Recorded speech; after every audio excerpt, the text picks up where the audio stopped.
இந்த சபை போனது என்னோடு சஞ்சரிக்கிற ஒரு மனிதனாக இருப்பதற்காக நான் தேவனுக்கு நன்றி சொல்கிறேன். நீங்கள் எல்லாரும் ஆசீர்வதிக்கப்பட்டவர்கள். அல்லேலூயா. பாருங்க, இந்த நாளிலும் என்ன செய்தி கொடுக்க வேண்டும் என்று நான் யோசித்த பொழுது ஆண்டவர் எப்போ அவர் தான் செய்தி கொடுப்பாரு, தலைப்பை அவர் தான் கொடுப்பாரு, செய்திக்கான கண்டென்ட்டும் அவர் தான் கொடுப்பாரு. அல்லேலூயா. ஏன்னா அவரு கொடுத்தாதான் அது செய்தி. மனுஷன் கொடுத்தா அது செய்தியா இராது. சும்மா கேட்டுட்டு போகலாம். ஆனால் உள்ளத்துல கிரியை செய்யணும், நம்ம வாழ்க்கையில கிரியை செய்யணும்னா ஆவியாளர் பேசணும். அவர் பேச முடியாத கண்களை முடிச்சு வைக்கலாம். எங்களை மிக அதிகமாக நேசிக்கிற பரலோக தகப்பனே, வராதி வானங்களில் வீற்றிருந்தாலும் மனுபுத்திரரை தன்னோக்கி பார்த்து எங்களை உள்ள கையில் வரைந்து வைத்து பார்த்து எங்கள் தேவைகளை எல்லாம் அறிந்து ஆண்டவரே ஒரு சித்தப்பிரான எங்களை நேர்த்தியான பாதையில நடத்துகிற ஒரு மாபெரும் தயவுக்காக கோடி நன்றிகளை ஏறெடுக்கிறோம். இந்த நாளிலும் இந்த ஜனத்தை நீர் கூட்டி சேர்த்தீர். இந்த வார்த்தைகளை கேட்க நீர் இவர்களை ஆயத்தப்படுத்தி கொண்டு வந்த தயவுக்கா ஸ்தோத்திரம். வர தாமதமாய் கொண்டிருக்கிற மக்களையும் ஆண்டவரை நீர் வர செய்யும். செய்தியை கேட்கட்டும்.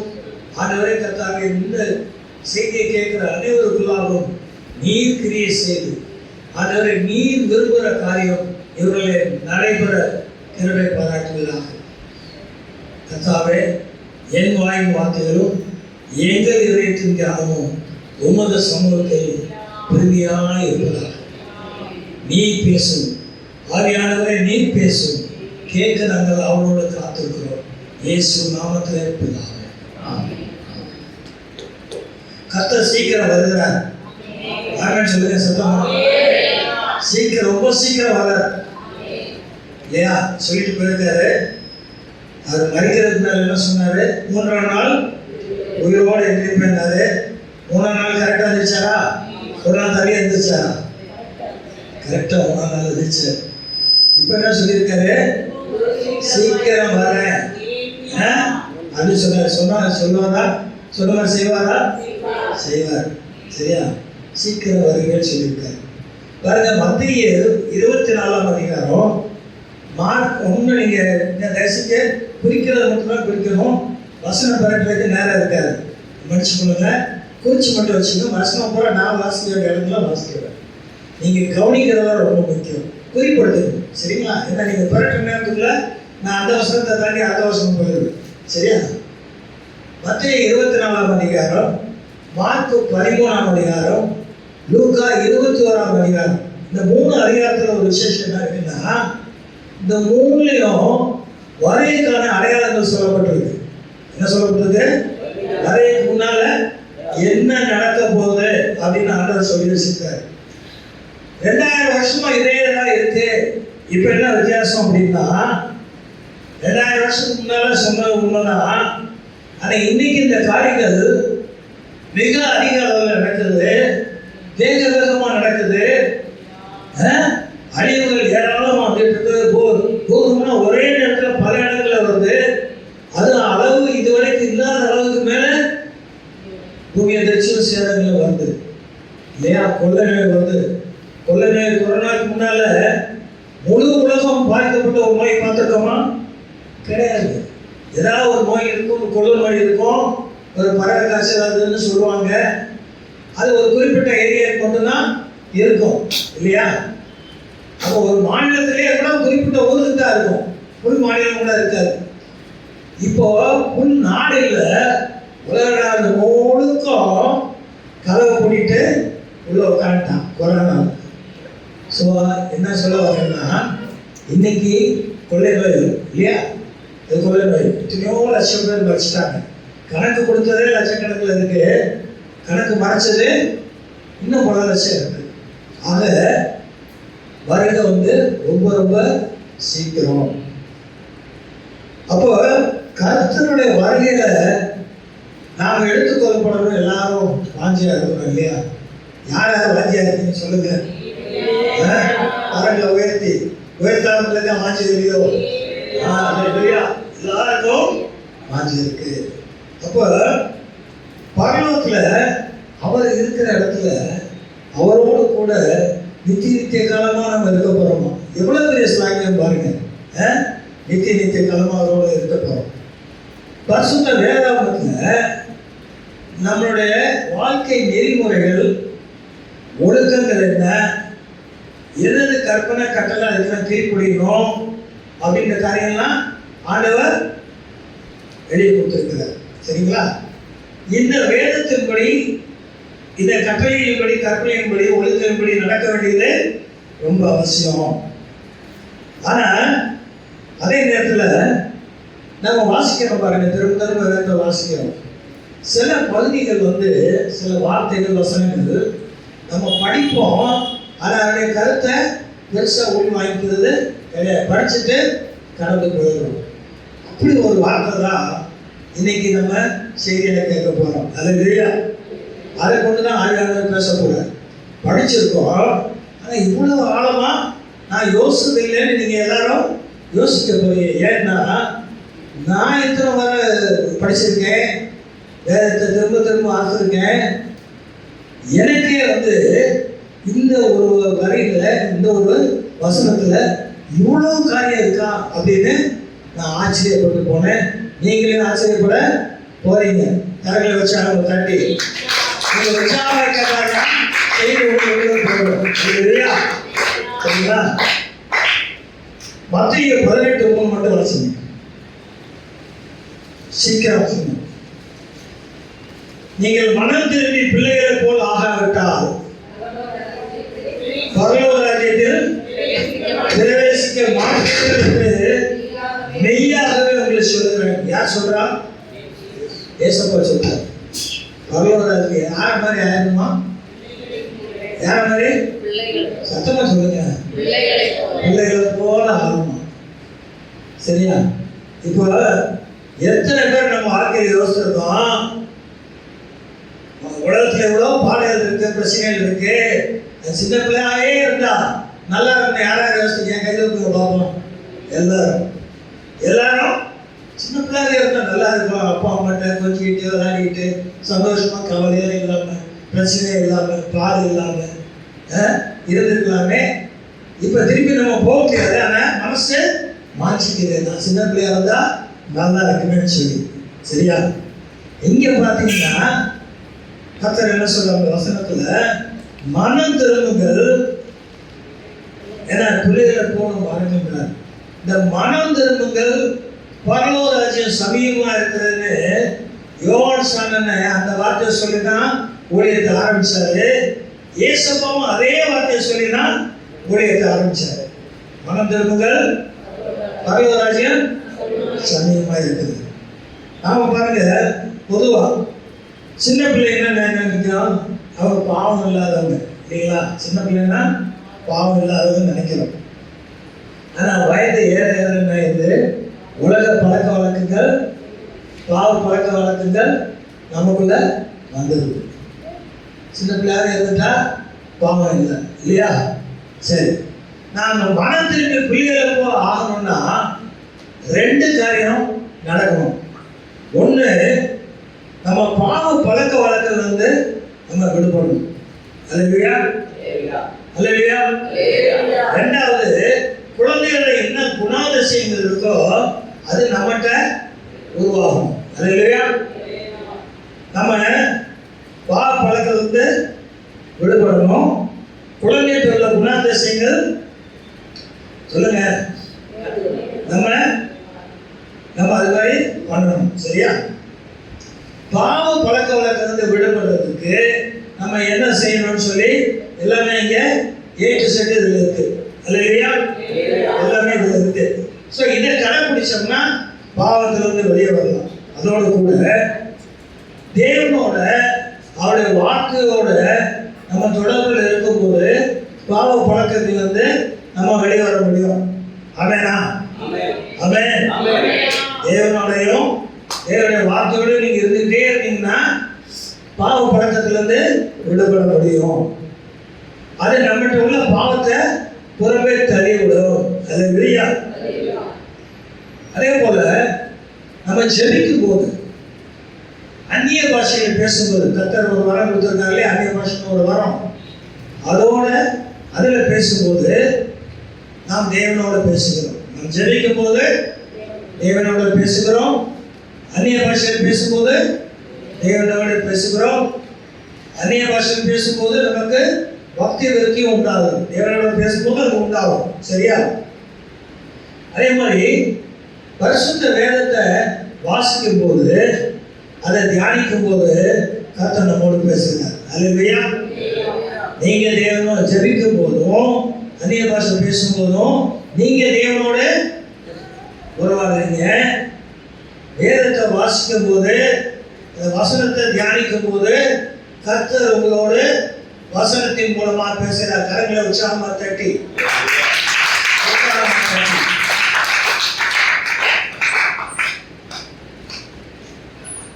வசனம் எழுத வேண்டாம், நான் குறிக்கிறதுக்கு மட்டும் சொல்றேன். 1 Corinthians 13:11 சொல்லுது, நான் குழந்தையா இருந்த போது குழந்தையை போல பேசினேன். எப்படி பேசினேன்?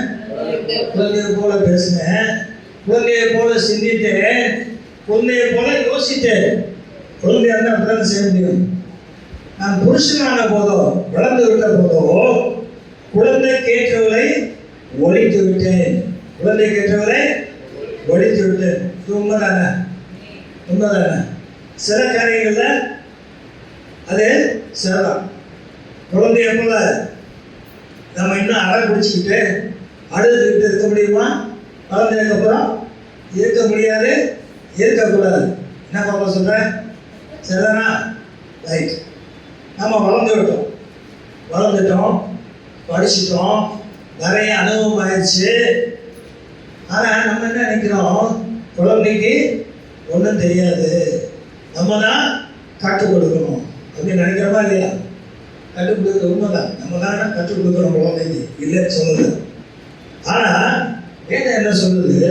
குழந்தைகிட்ட நீ படிச்சுக்கப்பா, குழந்தைகிட்ட வந்து படிக்கிறதுக்கு நீ நிறைய காரியம் இருக்குன்னு சொல்லுது. ஆமேனா? ஆமேன். அப்போ குழந்தைகளுக்கு காணப்படும் குணாதிசயங்கள் என்னன்னு நம்ம பார்க்கணும். இப்போ ஒவ்வொரு குணாதிசயமாக நம்ம பார்க்க போகிறோம். அந்த குணாதிசயம் வந்து வேத வசனத்தின் அடிப்படையில் நம்ம பரலோக வாழ்க்கைக்கு எப்படி அது பிரயோஜனமா இருக்குன்னு பார்க்க போகிறோம். ஆர்வமா இருக்கீங்களா? ஆர்வமா இருக்கீங்களா? ஆமென். சத்தியக்காரங்க. ஆமென். சரி, இப்போ ஒவ்வொன்றா பார்க்கலாம். முதலாவது, நீங்க இப்போ நல்ல உங்க குழந்தையோ உங்க பேர குழந்தையோ நீங்க கற்பனை பண்ணி பார்த்துக்கணும். அந்த குழந்தை பிரிச்சு முகத்தை உங்க வாசனால கொள்வாங்க. தாயின் தாப்பனையும் அதை நம்பும் பாருங்க. தாயின் தாப்பனையும் குழந்தை அப்படியே நம்பும். சரியா? என்ன சொன்னாலும் அது நம்பும். ஒன்று கேட்குது, நான் வாங்கி தருவேன், நாளைக்கு வாங்கி தருவேன்னு சொன்னால் அது சரின்னு சொல்லும். சரியா? நம்பும். ஒரு வேளைக்கு நாளைக்கு வாங்கி தரலன்னா மெதுவாக கேட்கும். வாங்கி தரேன்னு சொன்னீங்களே இன்னைக்கு, அதுனால கேட்கலாம். ஆனால் அடிப்படையில் நம்புவோம். ஒரு சம்பவம், நாயகர நீர்வீழ்ச்சிக்கு அதில் ஒருத்தர் வந்து கயிறு மேலே நடக்கிறவர். நீங்கள் நிறைய பேர் கேள்விப்பட்டிருக்கீங்க. அவர் வந்து கயிறு மேலே சாகசம் பண்ணுவார், எதையுமே பிடிக்காம நடப்பார். அப்போ வந்து ஒரு இடம் என்ன பண்ணுறாரு, நாயகர நீர்வீழ்ச்சிக்கு குறுக்க கயிறை கட்டி அதில் நடக்க போறேன்னு சொல்லி அனௌன்ஸ் பண்ணி பெரிய திறன் கூட்டம் ஜனங்கள் வந்துட்டாங்க. இவர் இந்த எண்டில் இருந்து அந்த இடத்துக்கு எதையும் பிடிக்காம நடந்து போயிட்டார். எல்லாரும் ஒரே ஆரவார கைதட்டல், ஒரே சந்தோஷம். இப்போ இந்த முனையில இருந்து அவர் சொல்றாரு, நான் அடுத்த மலைக்கு அந்த இடத்துக்கு கரெக்ட் இடத்துக்கு திரும்பி போக போறேன், இப்படி நடக்க போறேன். யாராவது ஒரு ஆள் உங்க குழந்தைய கொடுத்தீங்கன்னா நான் தோலை தூக்கி வச்சுட்டு நடந்துக்கலான்னு தேர்வு சொல்றாரு. எத்தனை பேர் வழியில் கொடுத்தாங்க நினைக்கிறீங்க? குழந்தை கையில் சொன்னா தூக்கி ஓடிட்டாங்க இடத்த விட்ட. எங்க நம்ம குழந்தைய வாங்கிடுவாங்கன்னு சொல்லி ஒருத்தனும் தயார்,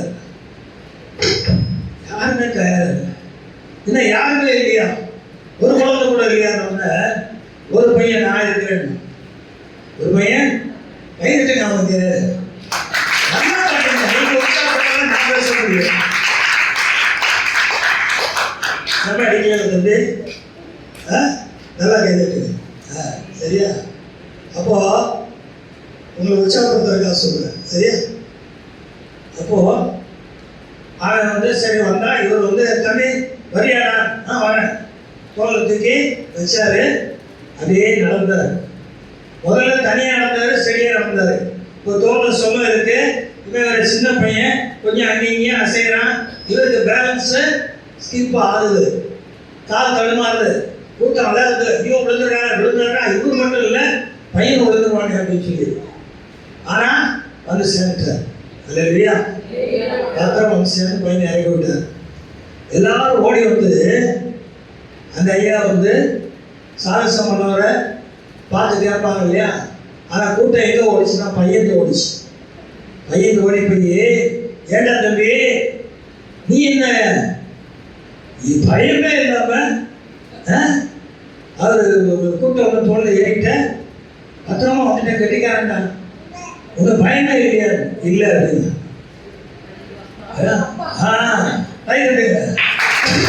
போயிட்டு வந்துட்டு எங்க அப்பா யாருங்க சொல்லுங்க, வாய்ந்தரே சொல்லுங்க.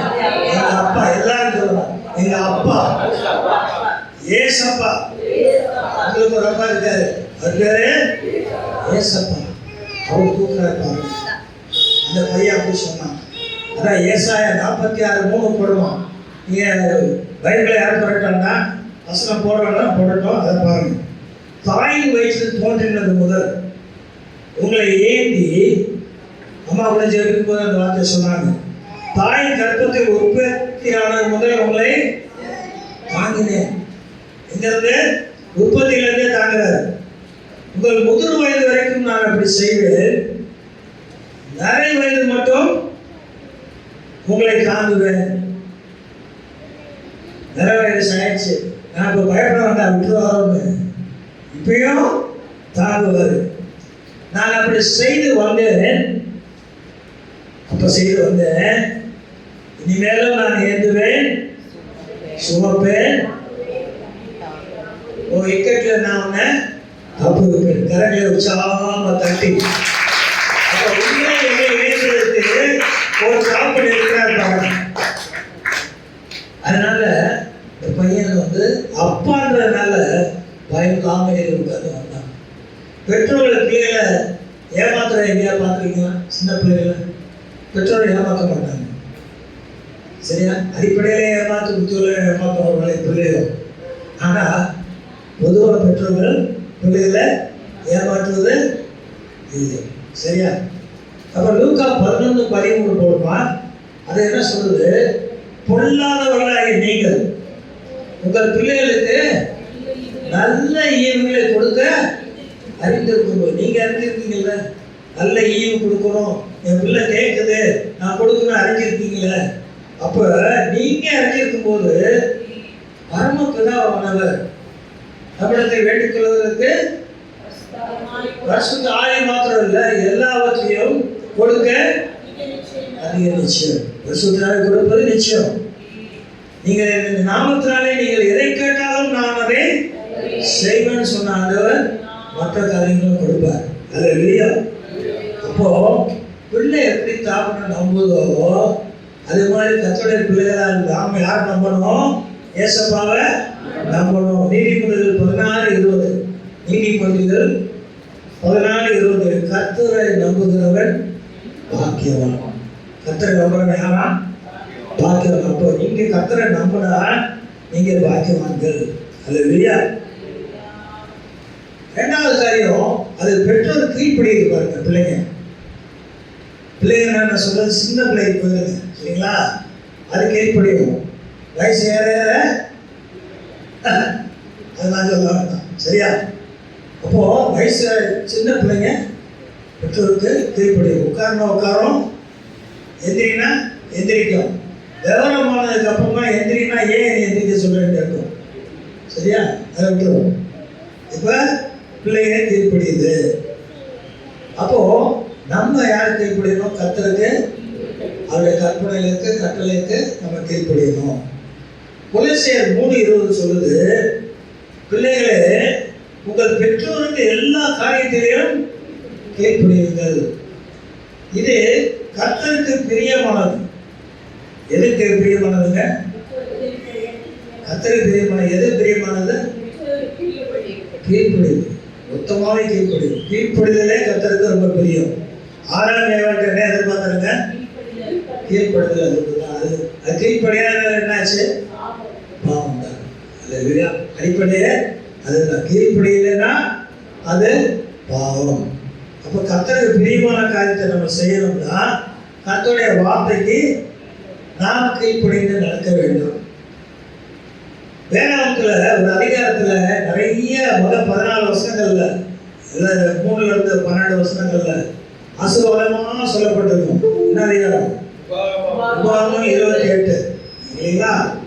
உபாகமம் 28ல நமக்கு ஏராளமான ஆசீர்வாதங்கள் சொல்லப்பட்டிருக்கு.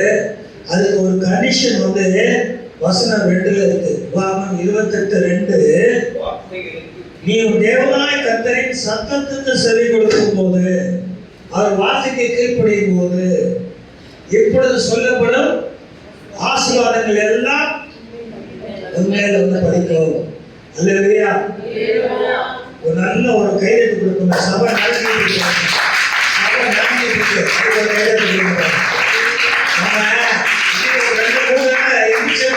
உட்கார்ந்து வரணும் சபை. அல்லேலூயா. நல்ல ஆமென் சொல்லுங்க. வரணும். மூன்றாவது, பெற்றோருக்கு உதவி செய்ய நினைக்கும். சரிங்களா? பிள்ளைங்க பாருங்க, ஒரு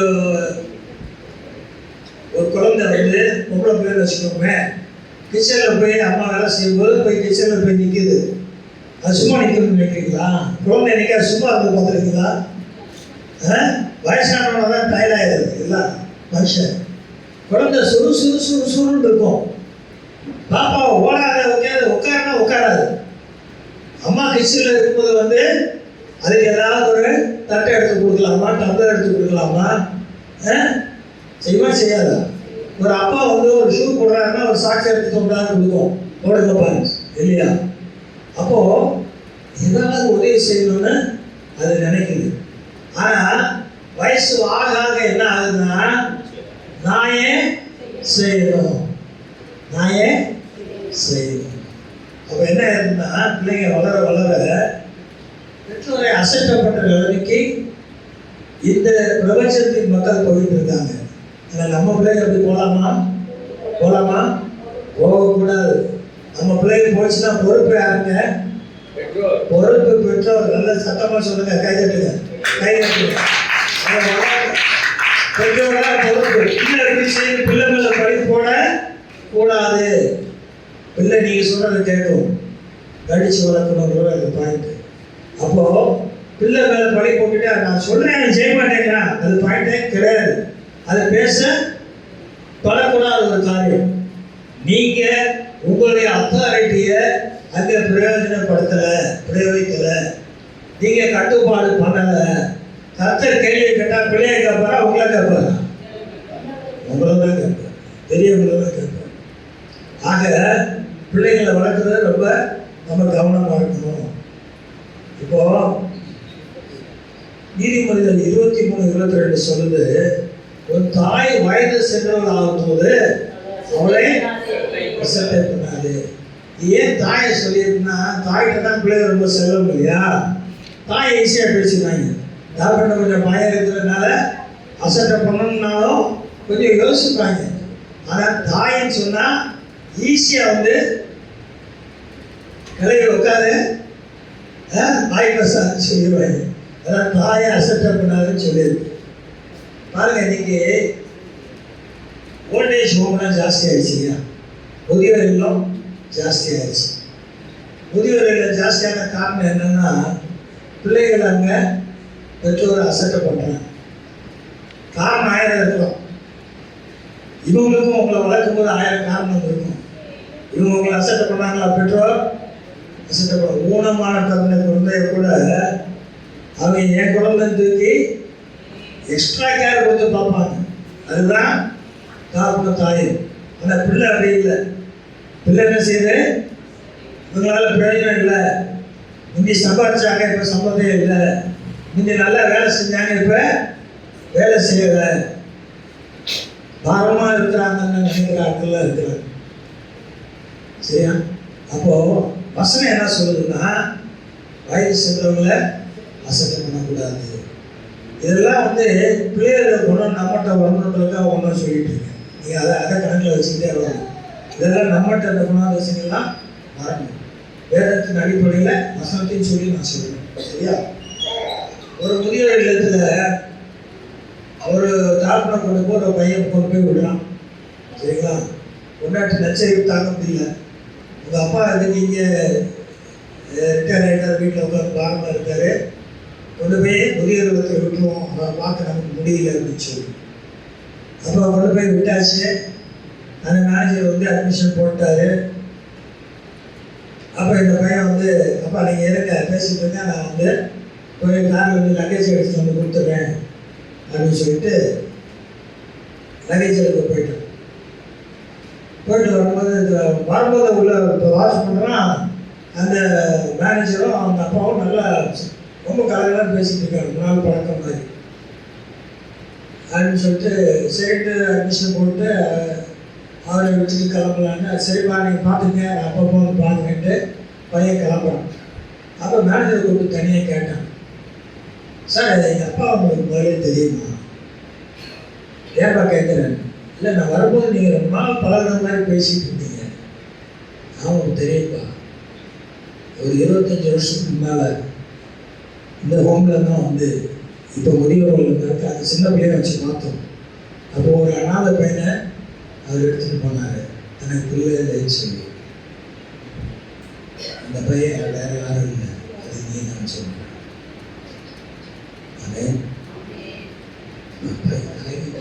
நொறுங்கிட்டான், உள்ள நொறுங்கிடுச்சு. ஐயோ, நான் அனாதை பையனா? இவர் என்னை எடுத்து வளர்த்த தந்தையா? சொந்த பையன் மாதிரி பார்த்தாரே அப்படின்னு சொல்லி வேதனை தாங்குறேன். செல்ஃபோன் தெரிஞ்சுன்னு அடிக்கிறேன். என்னடா செல்ஃபோன் அடிக்கிறது இந்த நேரத்தில் எடுத்து பார்த்த ஓய்வு? என்ன எங்கள் அப்பா விட்டுட்டு ஒரு பாசமாக உட்காந்து பேசிக்கிட்டு இருக்கீங்களோ? விட்டுட்டு வந்துட வேண்டியது. நாங்கள் என்ன உட்காந்து அங்கே பேச்சு. அவன் வீட்டுக்கு சொல்றேன்னு சொல்லி அப்போ அவளுக்கு கரண்ட் வச்சு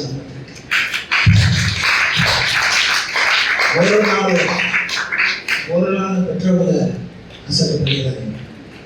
என்னவா இருந்தாலும் சரி அசட்டை பண்ணாங்க. ஏன்னு கேட்டால் 10 கற்பனையில் கண்டிஷனோடு கொடுக்கப்பட்ட ஒரே கற்பனை இது எடுத்திருப்பதற்கு.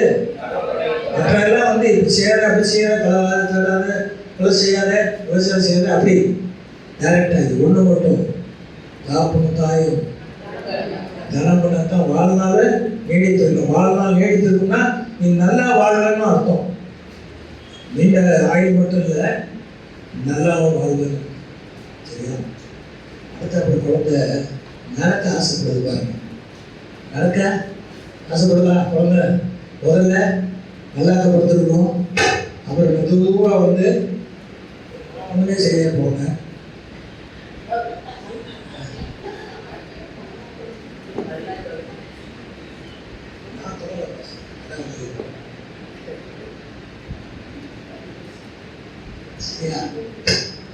அதே இந்த தாப்பனை வச்சுட்டு பையனை நினச்சி மனசு உருகிடுச்சுன்னு நினைக்கிறேன். அதே சாந்திச்சு மனசாப்படுறாங்க சத்தனால. சரியா? அப்போ நடக்க ஆசைப்படுது. முதல்ல நல்லாக்கப்படுது, அப்புறம் கொஞ்சம் கொஞ்சமாக பரண்டுப்படுத்துது, குப்புறப்படுத்துது, மெதுவாக எந்திரிச்சு உட்காருது, மெதுவாக நடக்க பார்க்குது. நடக்க பார்க்கணும்னா அந்த காலத்தில் நம்ம நடவண்டியெல்லாம் வாங்கி கொடுப்போம். சரியா?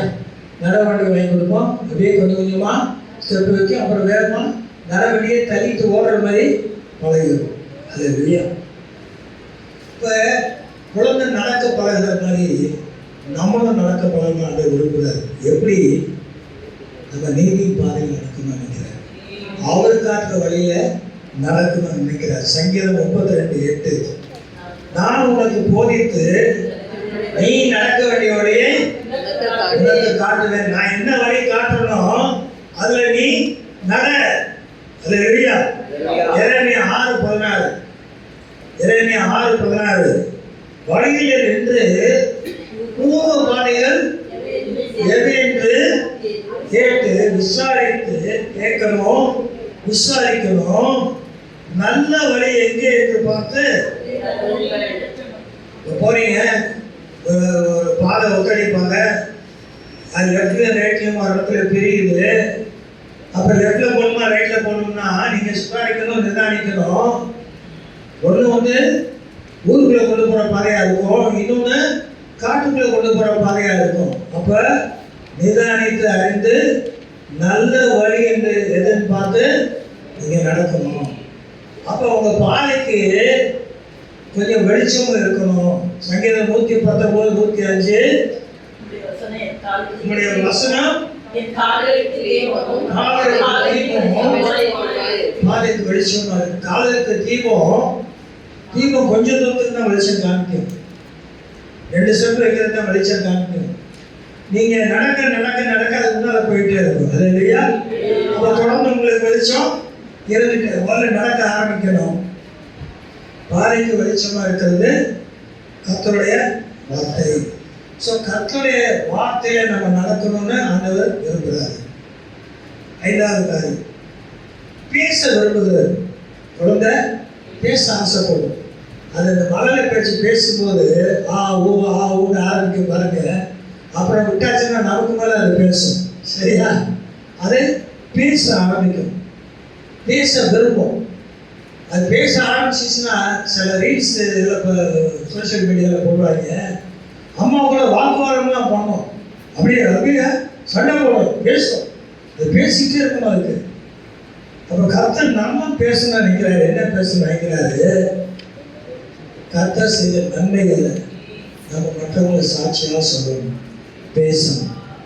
கர்த்தரை குறித்து பேசணும், அவர் செய்த நன்மைகளை குறித்து பேசணும், அவருடைய வாக்குத்தத்தங்களை குறித்து பேசணும், அவர் என்ன நமக்காக வச்சிருக்காருன்னு பேசணும், சுவிசேஷத்தை பேசணும். அல்லேலூயா, அல்லேலூயா. அப்ப 1 கொரிந்தியர் 14:5 சொல்லுது, பேசுறதோட இன்னொன்று அந்நிய பாஷை. ஏற்கனவே நான் சொன்னேன். பவுல் சொல்றாரு, நீங்கள் எல்லாரும் அந்நிய பாஷையிலே பேச வேண்டும் என்று நான் விரும்புகிறேன். ஏன்னா அந்நிய பாஷையில் பேசுகிறவன் தேவனோடு பேசுகிறான். அப்போ நம்ம கர்த்தருக்கு ஏற்ற காரியங்களை நம்ம பேசணும். கர்த்தரை மகிமைப்படுத்துற காரியங்களை நாம் பேசணும். நம்ம சொந்த காரியங்களை எவ்வளோ பேசுகிறோம், எவ்வளோ ரொம்ப பேசுகிறோம், எவ்வளோ புறணி பேசுகிறோம். ஆனால் கர்த்தர் கொடுக்குற அந்த வார்த்தைகளை நம்ம பேசணும். 6வது, இல்லை கற்றுக்கொள்ள ஆசைப்படுது. நான் சொல்லி கொடுத்தீங்க, ஏபிசி சொல்லி கொடுத்தீங்கன்னா அடுத்த என்ன கேட்கணுமா கேட்கல? கேட்கும். அதுக்கு கற்றுக்கொள்ளணும்னா ஒரே ஆசை. அது அடுத்தடுத்து மேற்கொண்ட லெவலுக்கு போயிட்டே இருக்கணும், அது ஆசைப்படும். அதே போல ஆண்டவருடைய வார்த்தைகளை நம்ம கற்றுக்கொள்ளணும். மத்தேயு 11:21 சொல்லுது, என்னிடத்தில் கற்றுக்கொள்ளுங்கள். யார்கிட்ட கற்றுக்கொள்ளணுமா? ஆண்டவர்கிட்ட, தேவனிடத்தில் கற்றுக்கொள்ளுங்கள், அப்பொழுது உங்கள் ஆத்மாக்களுக்கு இளைப்பாக கிடைக்கும். ஏசப்பாட்டையை கற்றுக்கணும். அவர் தான் போதகர், அவர் தான் குரு, அவர் தான் பிரதான ஆசாரியர், அவர் தான் நம்முடைய மீட்பர், ரட்சகர், எல்லாமே அவர் தான். நம்ம ஆண்டவரும் ரட்சகருமாவும் இருக்கிறார். ஆகவே என்னிடத்தில் கற்றுக்கொள்ளுங்கன்னு சொல்றாரு. அப்போ வேதத்தை சும்மா தலைமைக்காக வாசிக்கிறவங்க நம்ம பேர் இருக்காங்க. சில வாசிக்கிற பழக்கம் எப்படி தெரியுமா? லேசாடி அப்படி திறப்பாங்க. என்ன அதிகாரம் திறந்திருக்கோ அந்த அதிகாரம் வாசித்து பைபிள் வாசித்தாச்சு. திருப்தி, பரம திருப்தி, பைபிளை வாசித்தாச்சு. எத்தனை கிறிஸ்தவர்கள் இன்னைக்கு ஆதியாகமம் 1ஆம் அதிகாரத்திலிருந்து வெளிப்படுத்துகிற விசேஷம் 22ஆம் அதிகாரம் வரைக்கும் கிரமமாக வாசிச்சிருக்காரு. பார்த்தா ரொம்ப கிறிஸ்தவங்க வாசிக்கிறோம். ஒரு தடவை கூட முழுசாக முடிக்காத ஆட்கள்லாம் இருக்கிறாங்க. இது விளையாட்டு கல்வி கொடுக்குது. வேதத்தின் பாகத்துவங்களை எழுதி நான் அவர்கள் கையில கொடுத்தேன், அவர்கள் அதை அந்நிய காரியமாக எண்ணினார்கள். அப்படின்னா என்ன அர்த்தம்? அது எனக்கு தேவையில்லை. இது படிச்சுன்னா என்ன பண்ண அப்படியா? படிக்கிறவங்களுக்கு தான் தெரியும். படிக்க படிக்க படிக்க தேவையில்லாத ஒரு புஸ்தகம் இதான். எந்த ஒரு நாவலாக இருக்கட்டும், எந்த ஒரு புஸ்தகமாக இருக்கட்டும், ஒரு இடம் படிக்கலாம், 2 இடம் படிக்கலாம், 3 இடம் படிக்கலாம். அப்புறம் இது படித்தது தானே ஆயிரும். வேதத்தை 100 முறை படித்தாலும் புது புது அர்த்தங்கள் வந்துகிட்டே இருக்கும், புது புது வெளிப்பாடுகள் வந்துகிட்டே இருக்கும். ஆண்டவர் பேசிட்டே இருக்காரு. ஏன்னா இந்த கர்த்தருடைய வார்த்தை. இயேசுவுக்கு ஒரு பேர் இருக்கு, என்னன்னு? வார்த்தை. அவர் தான் வார்த்தை. வார்த்தை தான் அவர். கரைகளை உற்சாகமா தட்டி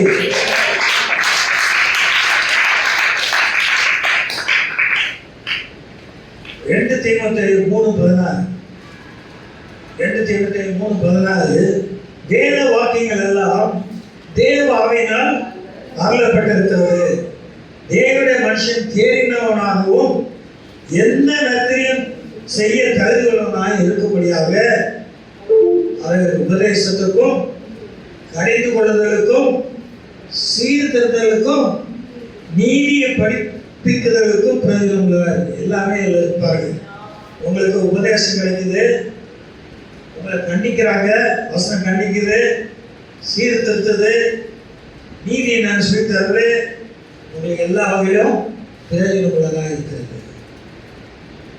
அதனால சங்கீதக்காரன் சங்கீதம் 1ஆம் சங்கீதம் 2வது வசனத்தில் என்ன சொன்னா, கர்த்தருடைய வேதத்தில் பிரியமாயிருந்து தியானிக்கிற மனுஷன் பாக்கியவான்.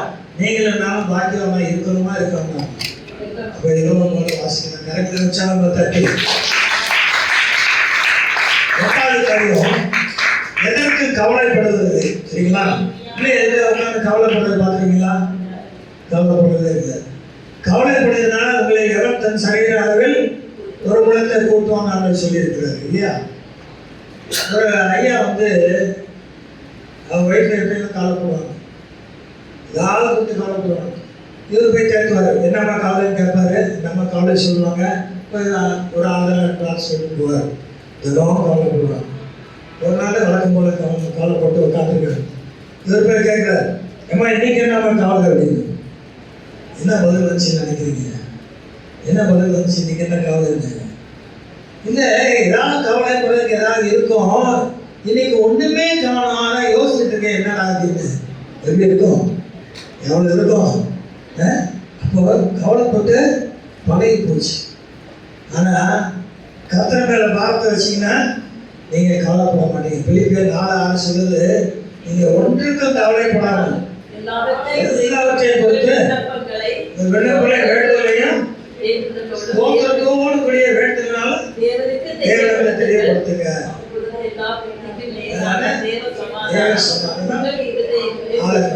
சரியா? அப்போ கவலைப்பட்டு ஒன்றும் ஆகப்படுறது இல்லை. நல்லா வாங்கிக்கிறீங்க. உங்க தாற்பனை யோசனைகள் உங்களை குறித்து தீமைக்கு எதிர்வானது அல்ல, அவைகள் நன்மைக்கு எதிர்வானு சொல்லியிருக்கிறாரு. அவர் தான் அவங்களை பார்த்துக்கிறாரு.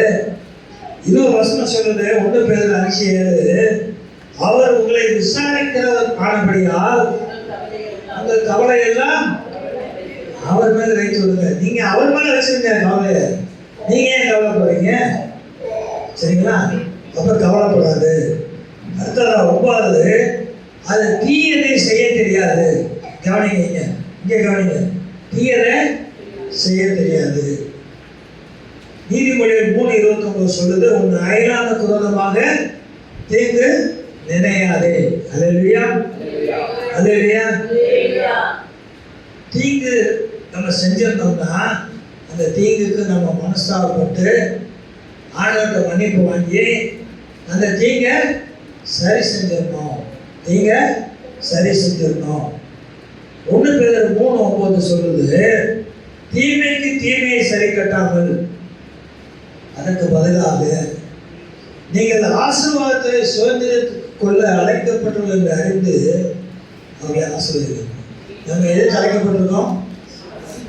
ஆசீர்வதிக்கப்பட்ட இருக்க அழைக்கப்பட்டிருக்கோம்.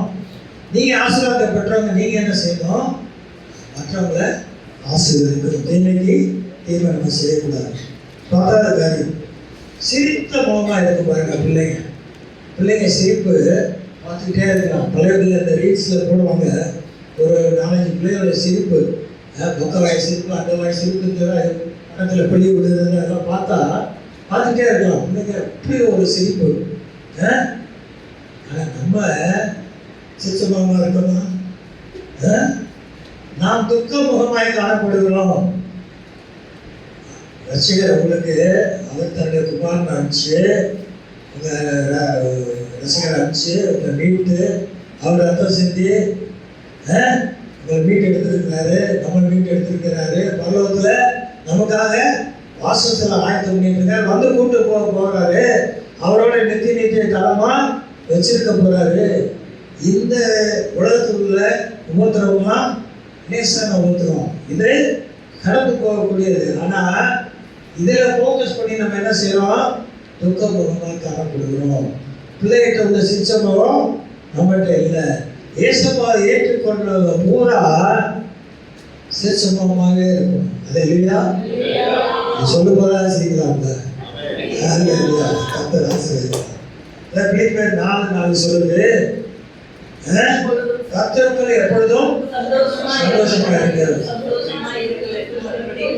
ஏன் மறுபடியும் சொல்றீங்க? ஏன்னா முதல்ல சொன்ன துக்கமா இருக்கிறத கவனிச்சிருக்க மாட்டாங்க, அது இல்லையா? அதனால பவுல அதை உறுதியா அழுத்தமா 2வது சொல்றாரு, நீங்க சந்தோஷமா இருக்கணும். 11 மற்ற குழந்தைகளிடம் அன்பு செலுத்துகிறது. மற்ற குழந்தைகிட்ட அன்பு செலுத்துது பார்த்தீங்களா? அது அடுத்த குழந்தைய ரொம்ப நேசிக்கும், கட்டி பிடிக்கும், முத்தம் கொடுக்கும், எல்லாம் செய்யும். ஆனால் பெரியவங்க நம்ம அப்படி செய்யறோமா? அப்படி செய்யறது இல்லை. ஒரு சின்ன ஒரு கஷ்டம் வந்துச்சுன்னா மூஞ்ச வேற பக்கம் திருப்பிட்டு போயிட்டே இருக்கிறோம் இல்லையா? குழந்தை அப்படி செய்யறது இல்லை. அடுத்த நிமிஷமே அது தன்னை மாற்றிக்குது. 1 யோவான் 3:23 சொல்லுது, நாம் அவர் நமக்கு கட்டளையிட்டபடி ஒருவர் அன்பாக இருக்க வேண்டும் என்பதே அவருடைய கற்பனையாக இருக்கிறது. ஒருவர் அன்பாக இருக்கணும். இயேசுப்பா பிரதான கற்பனையா 2 கற்பனை சொன்னார். அதில் முதல் கற்பனை தேவனிடத்தில் அன்பாக இருக்கணும். அடுத்த கற்பனை பிறரிடத்தில் அன்பாக இருக்கணும். ஸோ அன்பு தான் தேவன் அன்பாகவே இருக்கிற வசனம் இருக்கு. அவருடைய அடிப்படையாக அவர் விரும்புகிறது அன்பு. சரிங்களா? 12வது, தன்னுடைய தின்பண்டம் ஏதாவது இருந்துச்சுன்னா, ஸ்நாக்ஸ் ஏதாவது இருந்துச்சுன்னா அந்த அடுத்த பிள்ளைக்கு பகிர்ந்து கொடுக்குது இல்லையா? பார்த்துக்கணுமா? சின்ன பிள்ளைங்க ஒன்றுக்கு ஒன்று கொடுத்துக்கணும். ஏசாயா 58:7 சொல்லுது, பசி உள்ளவனுக்கு உன் ஆகாரத்தை பகிர்ந்து கொடுன்னு சொல்லுது. ஆகாரத்தை பகிர்ந்து கொடுன்னு சொல்லுது. சரியா? அதனால் இப்போல்லாம் காக்கா ரொம்ப ஒழிஞ்சு போச்சு. அந்த காலத்தில் காக்கா நம்ம வீடுகளெல்லாம் உட்காரும் இல்லையா? ஒரு காக்காய்க்கு நீங்கள் சோறு வச்சு பாருங்க, தனியாக சாப்பிடுன்னு நினைக்கிறீங்க? அது காக்கா சாப்பாட்டுக்கு மேலே அவங்க உட்காந்துக்கிட்டு ஒரு சத்தம் கொடுத்து ஊரில் இருக்க காக்கா போன ஒரு 2 காக்கா வந்துடும். அப்படின்னா எல்லாம் சேர்ந்து சாப்பிடும்.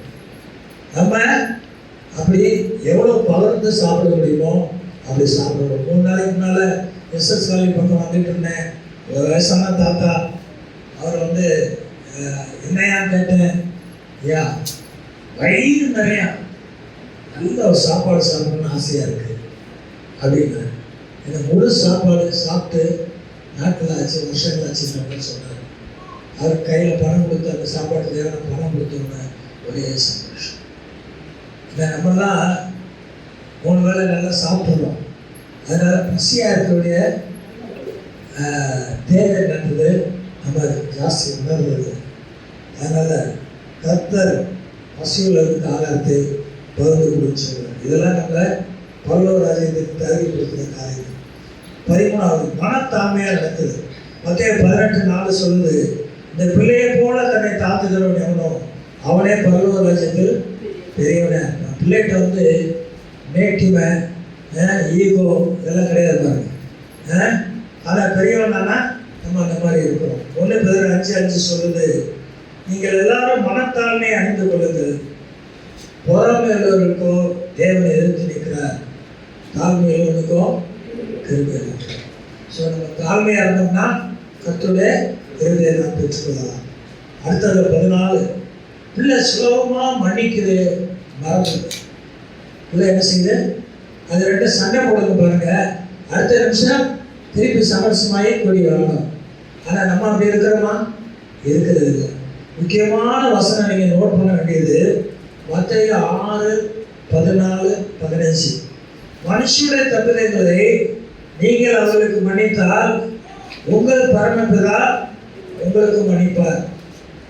நம்ம ஆண்டவர்கிட்ட மன்னிப்பு எதிர்பார்க்கணும். நம்ம மன்னிக்கலைன்னா ஆண்டவரை நமக்கு மன்னிக்க மாட்டோம்னா 15 வருஷம் தெளிவாக சொல்லுது. மனுஷனுடைய தப்பிதங்களை நீங்கள் அவர்களுக்கு மன்னியாதிருந்தால் உங்கள் பிதா உங்கள் தப்பிதங்களையும் மன்னியாதிருப்பான்னு சொல்லுது. கடைசி 15வது, குழந்தைகிட்ட சுத்த இதயம் இருக்க பாருங்க. என்ன இதயம்? சுத்த இதயம். அதுகிட்ட துர்குணம்ன்றது கிடையாது. 1 Corinthians 14:20 சொல்லுது, துர்குணத்திலே குழந்தைகளாயும் புத்தியிலும் தேர்ந்த உள்ளமாய் இருங்க. துர்குணத்தில் எப்படி இருக்கணுமா? குழந்தைய போல. குழந்தைகிட்ட துர்குணம் இல்லை, அது மாதிரி நம்ம இருக்கணுமா? குழந்தைக்கு உள்ள ஒன்று வெளியே ஒன்று பேச தெரியுமா? தெரியுமா? என்ன சோம்பிங்களா? முடிச்சுட்டு அவ்வளோதான். தெரியாது. அது உள்ளத்தில் என்ன இருக்கிறதோ அப்படியே பேசும். அதுதான் மத்திய 5:37 மலப்பிரசங்கத்தில் ஆண்டவர் சொன்னார், உள்ளதை உள்ளதென்றும் இல்லதை இல்லதென்றும் சொல்லுங்கள், இதற்கு மிஞ்சினது தீமையினால் ஒன்றா இருக்கணும். ஸோ அதை மாற்றி பேச நினச்சிங்கன்னா அதில் தீமை கலந்துடும். சரிங்களா? மத்திய 5:8 சொல்லுது, இருதயத்தில் சுத்தமுள்ளவர்கள் பாக்கியவான்கள், அவர்கள் தேவனை தரிசனம். இப்போ பரலோகராஜ்யம் போகணும், தேவனை தரிசிக்கணும்னா இதயத்தில் சுத்தம் வேணும். அதான் பச்சை வாழ்க்கை பாவம் செஞ்சதுக்கப்புறம் தாவீது 51ஆம் சங்கீதம் எழுதுனா அதில் 51:10 என்ன சொல்கிறான்? வேண்டராஜா ஜெபிக்கிறா, தேவனே சுத்த இதயத்தை இடையே சிருஷ்டியும். எல்லாரும் இந்த சுத்த இதயத்துக்காக நம்ம ஜெபிக்கணும். அதோடு கூட இந்த குழந்தைகளுடைய குணாதிசயங்கள் 15 காரியங்களை நம்ம பார்த்தோம். இன்னும் நீங்கள் அப்சர்வ் பண்ணுங்க. எனக்கு கொடுக்கப்பட்ட நேரத்துக்குள்ளே முடிக்கணுன்றதுக்காக இதை நான் முடித்தேன். இவ்வளோதான் பாயிண்ட்டு. ஓகே, இதே போதுமானது. இப்போ உங்களுக்கு ஒரு பேசிஸ் கிடச்சிச்சு. குழந்தைகிட்ட இன்னும் நீங்கள் இன்னும் நற்குணங்களை அப்சர்வ் பண்ணுறீங்களோ அதை நம்ம வாழ்க்கையில் கடைப்பிடிச்சா பரலோக ராஜ்யத்துக்கு நம்ம தகுதிகள் ஆகும். அதனால் அதை நீங்கள் அப்சர்வ் பண்ணி குழந்தைகிட்ட நான் கற்றுக்கிற ஒன்றும் இல்லைன்னு நினைக்காதீங்க. ஏன்னா வசனமே சொல்லுது, அவங்கள போல நீங்கள் மாறலைன்னா பரலோக ராஜ்யம் பிரவேசிக்க முடியாது. அங்கே முடிச்சிருக்கேன். பரலோகத்தாப்பனே, அருமையான போதனை கொடுக்கிறாங்க. இந்த செய்தியை கொடுத்த தயவுக்காக கோடி நன்றிகளை நானும் வந்து ஏறெடுக்கிறேன். இந்த ஜனங்கள் அவளோடு கேட்டிருக்கிறார். இந்த சபை ஆண்டவரே வளர்ந்த சபையாக இருப்பதால், வசனத்தில் ஆண்மை நல்ல அனுபவங்கள சபையாக இருப்பதால் எல்லாம் புரிந்து கொண்டு கேட்டிருக்கிறார். இந்த வசனங்கள் இவர்கள் உள்ளத்தில் கிரிய செய்யணும். வாழ்க்கையில் ஆண்டவர்கள் பெற வேண்டிய வாக்குகளை பெற்று ஆண்டவரே இந்த வருகையில் இந்த சபையில் இருந்து ஒருவர் விழுந்தார் அனைவரும் ஏற்படுத்தார் கருவை பாராட்டுகிறார். இதுகிழமை எல்லா சொல்லி செலுத்துகிறார். மீட்பு நாமத்தில் ஜெபிக்கிறோம். நல்லது.